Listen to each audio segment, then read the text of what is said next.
On today's show, Android Auto and Apple CarPlay face new competition. Ford offers GT350 Mustang owners complimentary driver training, and our impressions of the new Cadillac XT5. All that and more coming right up on Autoline Daily.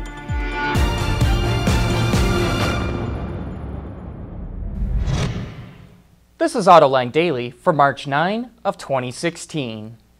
As you may remember, we've shown you technology from INRIX before, a company that uses data from connected cars and predictive technologies to gauge the flow of traffic and to help drivers find parking spots.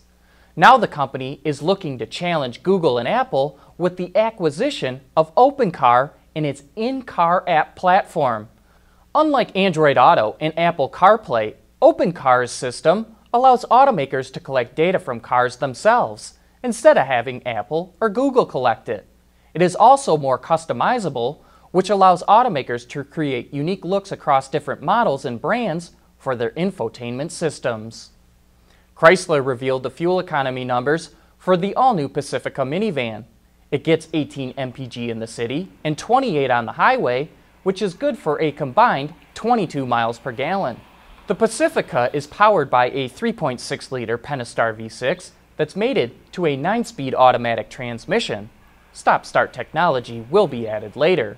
Official numbers for the plug-in hybrid version, which launches in the second half of the year, weren't announced, but the company estimates 30 miles of pure EV range and an 80 mpg equivalent rating.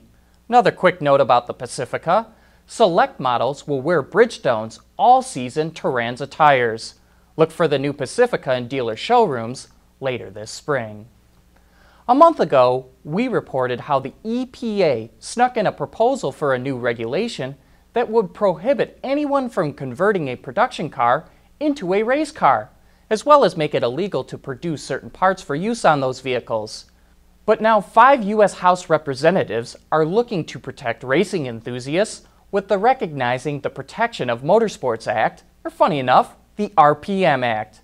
It ensures that converting street vehicles to race cars does not violate the Clean Air Act. It should be noted that this new act only covers race cars used exclusively in competition, so individuals looking to hop up their ride for the street may be in violation. But we'd once again like to thank SEMA for keeping an eye on these things. Still to come, Toyota creates a new device to help the blind and visually impaired better navigate their surroundings. Autoline Daily is brought to you by Bridgestone Tires, your journey, our passion, and by Dow Automotive Systems, breakthrough technologies for lightweight vehicles. Anybody can go out and buy a powerful race car, but it's a whole other story to actually know how to drive it. So Ford is now offering buyers of 2015 and 2016 GT350 and GT350R Mustangs a complimentary hands-on track experience at the Utah Motorsports campus. The program teaches high-performance driving skills focused on the particular dynamics of the GT350 and GT350R, including braking, shifting, and cornering techniques.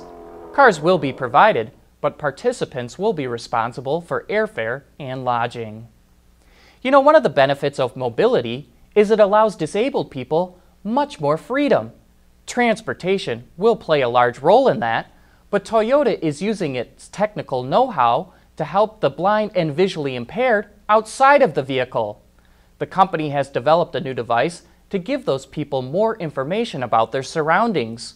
Called Project Blade, the horseshoe-shaped device is worn around the user's neck, and using cameras, it helps identify things like escalators, stairs, doors, or restrooms through speakers and vibrations.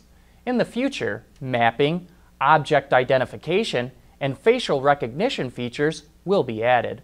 The company says beta testing of the device will kick off soon. And be sure to join us for Autoline After Hours tomorrow. Gary Vasilash and his fellow auto journalists will have a roundtable discussion of the latest news in the global automotive industry. That's this Thursday starting at 3 p.m. Eastern Time, live on our website, Autoline.tv. Coming up next, our driving impressions of Cadillac's new crossover, the XT5. For the people at Dow, racing is a sport and a science. We enjoy one and learn from the other. But like most competitive people, we like winning at both. This is the human element at work. Dow. The only crossover that Cadillac has had in its lineup is the SRX, which has been in the market for 7 years now, an eternity in the automotive industry. But it's being replaced by the XT5, which represents a significant step up for Cadillac. The first thing you'll notice is how quick and nimble the XT5 feels. That's because it's 292 pounds lighter than the old SRX. Perhaps even more impressively, it's 650 pounds lighter than a Mercedes GLE 350. And yet the XT5 is made out of steel, not aluminum or carbon fiber. Cadillac engineers were able to reduce the weight through clever design rather than with alternative materials. Another reason the XT5 feels so much quicker is it now has GM's new 3.6-liter V6 under the hood. With 310 horsepower and 271 pound-feet of torque on tap, this thing gets up and goes. Thanks to cylinder deactivation and stop-start technology, combined with an 8-speed automatic, it's rated at 22 miles per gallon combined. The all-wheel drive version is rated at 21 mpg. Inside, the XT5 features an attractive combination of real materials, including leather, wood, and aluminum trim. And you can easily see how Cadillac is bringing more craftsmanship into its cars. For example, the wood trim bends up and towards the top of the vents on the instrument panel. That's not exactly easy to do. Also note the super thin gaps between the buttons on the steering wheel. That's not exactly easy either. And one of our favorite touches is the use of microfiber inserts that look and feel like suede. They just make you want to reach out and rub your hands on it. The XT5 has a base price of $39,000, while a fully loaded one will take you over $62,000. We think the XT5 is going to give Cadillac a competitive edge in the marketplace. It doesn't look like anything else in its segment and can hold its own against any other luxury crossover.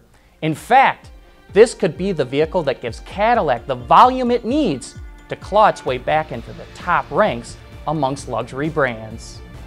But that wraps up today's show. Thank you for watching. Please join us again tomorrow.